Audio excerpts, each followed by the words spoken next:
മീഷോന്ന് നിങ്ങൾ bridal jewelleries purchase ചെയ്തിട്ടുണ്ടോ? ഞാനിതുവരെ ചെയ്തിട്ടില്ല. എന്നാൽ നമുക്കൊന്ന് നോക്കാം എത്രത്തോളം ഫിനിഷിംഗ് ഉള്ള സാധനമാണ് കിട്ടുന്നതെന്ന്. എനിക്ക് യാതൊരു പ്രതീക്ഷയൊന്നുമില്ല, വെറുതെ ഞാനൊരു ക്യൂരിയോസിറ്റിക്ക് നോക്കാൻ വേണ്ടി. പാക്കേജിങ് വളരെ നല്ലതായിരുന്നു. പുറത്തൊരു ബബിൾ റാപ്പ് ഉണ്ടായിരുന്നു. ആ ഒരു ബോക്സിൻ്റെ അകത്തും ബബിൾ റാപ്പ് ചെയ്താണ് വെച്ചിരുന്നത്. ഒരു പാക്കറ്റിലായിട്ട് ഒരു മാലയും ഒരു കമ്മലും വെച്ചിട്ടുണ്ടായിരുന്നു.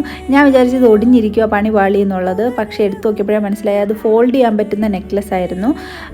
എൻ്റെ ഒരു പ്രതീക്ഷ മൊത്തം തെറ്റിച്ചിട്ട് ഇത് സാമാന്യം ഭേദപ്പെട്ട രീതിയിലാണ് കിട്ടിയത്. ഓരോരുത്തർക്കും ഓരോ അഭിപ്രായമായിരിക്കും. പ്രീമിയം ക്വാളിറ്റി ഓർണമെൻറ്റ്സ് ഇടുന്നവരും ഉണ്ട്, അല്ലാത്തവരും ഉണ്ട്. അപ്പോൾ പ്രീമിയം ക്വാളിറ്റി ഇടുന്നവർക്ക് ഇഷ്ടപ്പെടുമോ എന്ന് എനിക്കറിയില്ല. എൻ്റെ കയ്യിൽ ഇതിൻ്റെ ഒരു ഗോൾഡ് ഉണ്ട്, പക്ഷേ അത് വെച്ച് താരതമ്യം ചെയ്ത് നോക്കുമ്പോൾ വലിയ പ്രശ്നമൊന്നും ഇതിനില്ല. അത്യാവശ്യം വേണമെങ്കിൽ ഒരു കല്യാണത്തിനൊക്കെ ഇടാൻ പറ്റുന്ന കാര്യം തന്നെയാണ് ബ്രൈഡ്. ഇപ്പോഴത്തെ റെൻ്റൽ ഗോൾഡുകാരുടെ റേറ്റ് കേട്ടാൽ അതിൻ്റെ പകുതി ചെയ്ത് വാങ്ങാൻ എടുക്കുന്നുള്ളൂ. അവരുടെ പ്രീമിയം ക്വാളിറ്റിയാണ്, അത് വേറെ കാര്യം. ഇതിൻ്റെ കമ്മൽ കൊള്ളത്തില്ലായിരുന്നു കേട്ടോ, എൻ്റെ അഭിപ്രായത്തിൽ അത് കൊള്ളില്ല.